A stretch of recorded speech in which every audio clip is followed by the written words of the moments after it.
मंच पे उपस्थित हिस्ट्री डिपार्टमेंट के सभी प्रोफेसर सर और खास करके मिथिला विश्वविद्यालय में हिस्ट्री डिपार्टमेंट में टॉप करने वाली तुलसी जी, मैं उनको भी बहुत बहुत बधाई देना चाहता हूं कि इन्होंने सीएम कॉलेज के ही नहीं बल्कि पूरे मिथिला यूनिवर्सिटी का मान सम्मान बढ़ा दिया है। तो जैसा कि आपको पता होगा कि आज का इस सेमिनार का मुख्य विषय भारतीय परंपरा में नारी शक्ति की भूमिका। साथियों, जैसा कि आपको पता होगा कि भारत देश सदियों से हमेशा आगे रहा है, वैसे ही नहीं भारत को सोने का चिड़िया कहा जाता। तो जैसा कि आपको पता होगा कि सृष्टि का निर्माण ब्रह्मा जी के द्वारा किया गया, लेकिन जब ब्रह्मा जी सृष्टि का निर्माण कर रहे थे तो उन्हें लगा कि इस सृष्टि का मूल आधार अगर कोई होगा तो नारी शक्ति ही होगा। आज भी हम अपने धर्म ग्रंथों में जब भी ज्ञान की बात करते हैं तो माता सरस्वती की बात करते हैं, जब भी हम शक्ति की बात करते हैं तो आदि शक्ति माँ जगदम्बा की बात करते हैं, जब भी हम धन की बात करते हैं तो माता लक्ष्मी की बात करते हैं। हमारे पुराणों और धर्म ग्रंथों में भी महिलाओं का काफी उल्लेख किया गया और इस तरीके से उल्लेख किया गया है जिनको हम हमेशा पूजनीय कहते हैं। उन वैदिक पीरियडों में मैत्री, गार्गी, अपाला, लोपामुद्रा जैसे विदुषी महिलाओं का नाम देखने को मिलता है।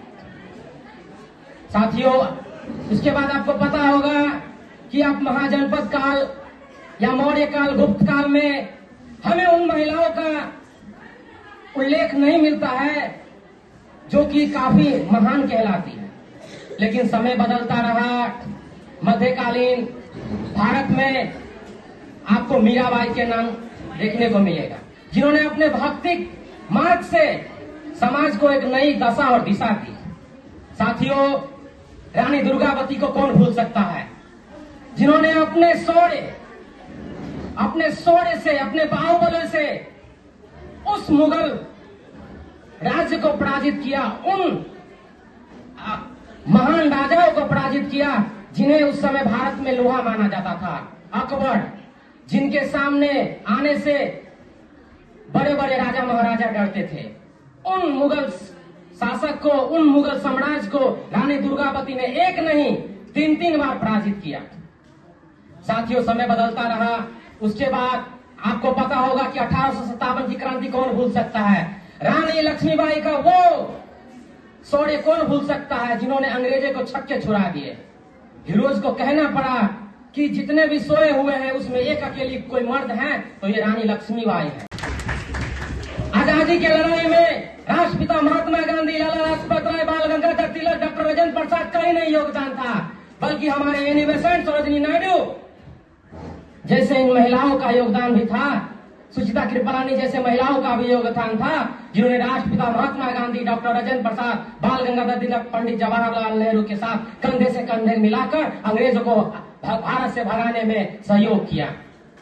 समय बदला, जैसा कि आपको पता होगा कि भारत आजाद हुआ, उसके साथ साथ भारत का संविधान भी लिखा गया। लेकिन जो ड्राफ्टिंग कमेटी के अध्यक्ष थे बाबा साहब भीमराव अंबेडकर, संविधान सभा के अध्यक्ष डॉक्टर राजेंद्र प्रसाद, उन्हें लगा कि जब तक इस संविधान सभा में हम भारतीय महिलाओं को भागीदारी नहीं देंगे तब तक ये हमारा संविधान पूर्ण नहीं होगा, भारतीय संविधान का कोई महत्व नहीं रहेगा। आपको जान के काफी अच्छा लगेगा कि उन 389 सदस्य में 15 महिलाएं भी थी।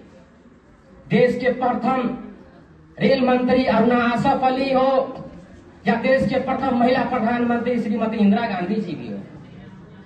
जब देश में आप लाल बहादुर शास्त्री जी के अचानक मौत होने के बाद ये लगा कि हम किसे अपना प्रधानमंत्री बनाएं।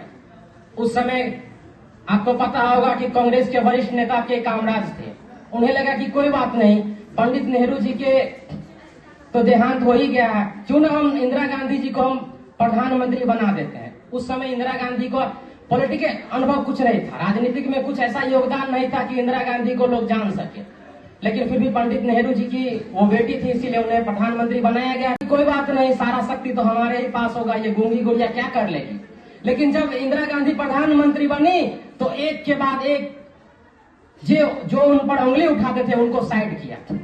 और आपको याद होगा साल 1971 का युद्ध कौन भूल सकता है, जब पाकिस्तानी जनरल ये कह रहे थे कि इंदिरा गांधी तो सिर्फ एकमात्र महिला है, अभी इंदिरा गांधी शासन कर रही है, क्यों नहीं मौका पर हम भारत पर अटैक कर देते हैं और भारत को जीत लेते हैं। लेकिन शायद उन्हें नहीं पता कि भारत की महिला किसी से कम नहीं है।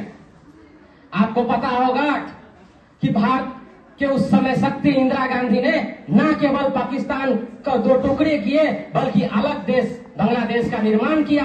और इतिहास में दर्ज है सबसे बड़ी शर्मनाक अगर किसी देश का हुआ है तो पाकिस्तान का हुआ है, जिसके 93,000 सैनिकों को उन्होंने बंधक बना लिया था।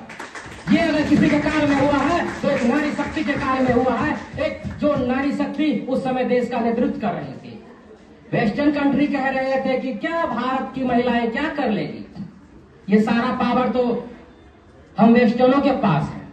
लेकिन उनको शायद ये भूलना, उनको ये याद रखना चाहिए कि आपने वैसे ही नहीं महिलाओं का अधिकार दिया। जब प्रथम विश्व युद्ध, द्वितीय विश्व युद्ध में पूरे विश्व के पुरुष युद्ध में व्यस्त थे तो महिलाएं ही सारा राजकाज देखती थी, सारे फैक्ट्री चलाने का कार्य महिलाओं के द्वारा ही किया जाता था।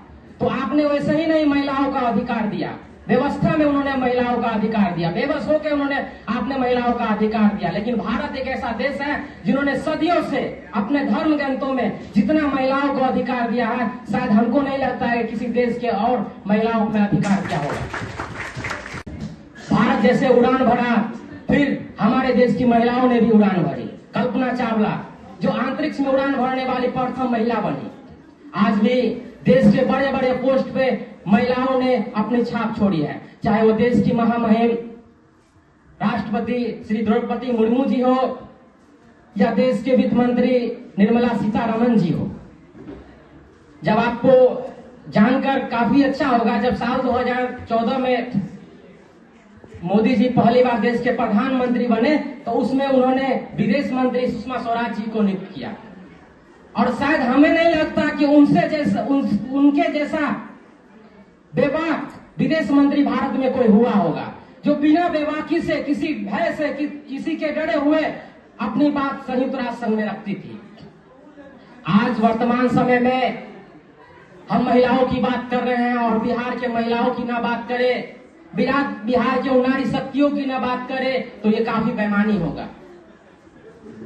दोस्तों, बिहार की लोक गायिका शारदा सिन्हा को आप कैसे भूल सकते हैं, जिनकी लोक गायिका बिहार के ऐसा कोई घर नहीं होगा जहां उनका संगीत न बजता हो, उनका गीत न बजता हो।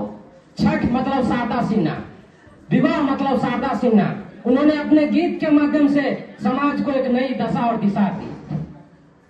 जब साल 2005 में मुख्यमंत्री श्री नीतीश कुमार पहली बार बने तो उन्हें लगा कि बिहार क्यों पिछड़ा हुआ है, तो बिहार इसीलिए पिछड़ा हुआ क्योंकि यहाँ पे महिलाओं का वो अधिकार नहीं है।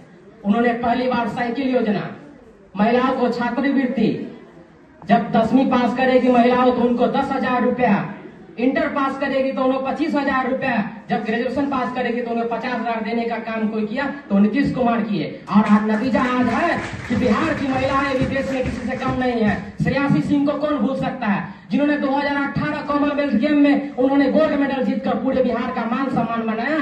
आज वो वर्तमान समय में बिहार के खेल मंत्री है। कौन भूल सकता है, जो हमारे और आपके ही उम्र के है, लेकिन उन्होंने लोक गायिका के माध्यम से, शास्त्रीय संगीत के माध्यम से मिथिला का संस्कृति ही नहीं बल्कि बिहार और पूरे भारत का संस्कृति को पूरे विदेश में पहुंचाया, पूरे विश्व में पहुंचाया और भारत का मान सम्मान बढ़ाया। वर्तमान में वो अलीनगर विधानसभा से जीतकर और विधानसभा में वो विधायक के रूप में शपथ ग्रहण ली है। उन्हें भी हमें नहीं भूलना चाहिए। दोस्तों, कहा जाता था कि पहले के समय में केवल क्रेडिट भारतीय क्रिकेट टीम को ही दिया जाता था। 1983 में कपिल देव के नेतृत्व में भारत ने पहला वर्ल्ड कप जीता, लेकिन भारतीय महिलाओं ने कभी भी ऐसा काम नहीं किया था। लेकिन आपको जान के काफी खुशी होगा कि साल 2025 में भारतीय वुमेन टीम ने ओडीआई वर्ल्ड कप जीतकर सभी महिलाओं का मान सम्मान बढ़ा दिया है। तो यह नहीं कह सकता है कि भारतीय महिला क्रिकेट में कुछ नहीं कर सकती है। अभी वाली है कि अब महिलाएं किसी भी क्षेत्र में हम लोग से कम नहीं है। बस यही है कि अब हम लोग को भी यह कर्तव्य बनता है कि महिलाओं को बराबरी का हक दे, उन्हें कभी भी कम न सचे, क्योंकि महिलाएं हमारे घर की माँ भी हो सकती है, महिलाएं हमारे घर की बहन भी हो सकती है, महिलाएं हमारे घर की पत्नी भी हो सकती है। ठीक बाकी महिलाओं को भी आप उसी समान समझे, तभी हमारा देश आगे बढ़ेगा, तभी हमारा बिहार आगे बढ़ेगा। इन्हीं बातों के साथ हम अपनी बातों को विराम देना चाहेंगे। जय हिंद, जय भारत, जय हिंद।